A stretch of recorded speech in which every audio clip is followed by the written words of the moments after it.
તો હલો મારા વાલા ખેડૂત મિત્રો, સ્વાગત છે ફરીવાર મારી યુટ્યુબ ચેનલ હાલારના ધબકારાની અંદર. ખેડૂત ભાઈઓ, આજે આપણે ખાસ ચર્ચા કરવાના છે કે જીરાની અંદર જે આપણું સંગ્રહિત જીરું છે ઘરની અંદર જે આપણે રાખ્યું છે, તો તેની અંદર હાલની અંદર એક મોટો પ્રોબ્લેમ આવી રહ્યો છે. તો ખાસ થોડીક તેના વિશે ચર્ચા કરવાની છે. ખેડૂત ભાઈઓ, ચેનલ અંદર નવા હજી સુધી જો આપણી ચેનલ તમે સબસ્ક્રાઇબ ન કરી હોય તો ખાસ અમારી ચેનલ સબસ્ક્રાઇબ કરી નાખજો. ખેડૂત ભાઈઓ, વિડીયો લાઈક આપશો, સાઈડમાં હાઈપનું નિશાન આવશે જે દબાવવાનું ભૂલશો નહીં, જેથી કરીને અમારી ચેનલને ક્યાંક ને ક્યાંક ગ્રો મળતો રહે. તો ખેડૂત ભાઈઓ, આજે જે આપણા જે જીરા જે ઘરની અંદર જે આપણે સંગ્રહ કરીને રાખ્યા છે, તેની અંદર ખેડૂત ભાઈઓ ખાસ જોવાની જરૂર છે. તેની અંદર જીવાતનો પ્રોબ્લેમ આવી રહ્યો છે. તેની અંદર તમારે ખાસ ચેક કરી લેવાનું કે જે આપણા જીરા પડ્યા છે તેની અંદર આપણા જે જીરા જે જૂના નહીં નવા જે જીરા જે પડ્યા છે તેની અંદર પણ જીવાતનું પ્રમાણ આવી રહ્યું છે, તેની અંદર જીવાત થઈ રહી છે. તો તે જીવાત જે છે તે જીરાને ક્યાંક ને ક્યાંક વાતરો કરે છે અને પાવડર કરી નાખે છે. તો ખાસ ખેડૂતોને મારી ભલામણ છે કે જે ખેડૂતોએ હજી સુધી કોઈ જાતની તેની અંદર દવા બવા કે આ તે કંઈ કર્યું ન હોય, તો તેવા ખેડૂતોને મારી ખાસ ભલામણ છે કે થોડુંક તમારે ચેક કરી લેવાનું તે જીરાની અંદર હાલની અંદર જીવાત પડી રહી છે અને તે જીવાત ક્યાંક ને ક્યાંક નુકસાન કરે છે જીરાની અંદર.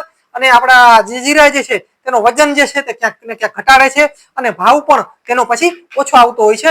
એટલે ખાસ ખેડૂતોને મારી ભલામણ છે કે ચેતી જજો, જીરાની અંદર જીવાત પડી રહી છે તો તેના માટે ખાસ કંઈક જે તેની તમારી રીતે જે તમારે કરવું હોય તે ખાસ તેનું કરી લેવાનું.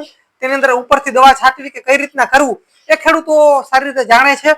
તો ખાસ તેની દવા વગેરે જે કાંઈ કરવાનું હોય તે ખેડૂતોએ કરી નાખવું, કેમ કે તેની અંદર જીવાતની અંદર જીવાત જે જીરાની અંદર પડી રહી છે તે ક્યાંક ને ક્યાંક સારું એવું નુકસાન કરીને જાય તેવી શક્યતા છે. એટલે ખાસ જે ખેડૂતોએ જીરા ભરી અને એમને મૂકી દીધા હોય, જે ખેડૂતો જીરા અત્યાર સુધી જોયા ના હોય, તેવા ખેડૂતોને મારી ખાસ ભલામણ છે કે તમારું જે બોરો જે જીરાનો ભર્યો જે છે તે ખેડૂત ભાઈઓ તેની અંદર 2-3 બોરા વ્યવસ્થિત તમારે ચેક કરી લેવાના કે તમારા જીરાની અંદર જીવાત પડી તો નથી ગઈ ને. તો ખાસ જો જીવાત પડી ગઈ હોય તો તમારા જીરાને તડકે સૂકવી દો. સૂકવી અને તેની અંદર ગમે તે જે દવા આવતી હોય એગ્રો વાળાને કે તમારે સલાહ લઈ અને તેની જે દવા આવતી હોય તે દવાનો મિત્રો અંદર મિક્સ કરી અને વ્યવસ્થિત રાખવું જોઈએ. અથવા તો ઉપરથી દવાનો છંટકાવ કે જે એનું થતું હોય તે ખાસ તે કરી અને વ્યવસ્થિત પાછું રાખી દેવાનું. ખાસ તડકામાં જો તમે આ તડકાની અંદર તે બહાર કાઢી નાખશો તો જીવાત જે હશે તે મરી જશે અને ફરી વખત તેને સ્ટોર કરી શકાય છે. અને બીજી વસ્તુ ખાસ કે હજી જીવાત ન પડી હોય તેવા પણ ખેડૂતોને મારી ભલામણ છે કે તેની અંદર દવા જે ભેળવી અને મિક્સ કરી અને ત્યારબાદ જ જીરા વ્યવસ્થિત રાખવા. કેમ કે હાલની અંદર જે આ ટેમ્પરેચર અપ થઈ રહ્યું છે, જે મકાનની અંદર આપણે જે ગોદામની અંદર આપણે જીરું સંગ્રહ કર્યું હોય તેની અંદર ક્યાંક ને ક્યાંક બફારા જેવી વસ્તુ થતી હોય, એટલે કે ટૂંકમાં કે તેની અંદર હવા ઉજાસ બરાબર ન હોય, તો તેવી જગ્યાએ જીરા હોય તો તે ખાસ ચેતી જજો. કેમ કે તેની અંદર જીવાતનું પ્રમાણ હંમેશા વધતું હોય છે.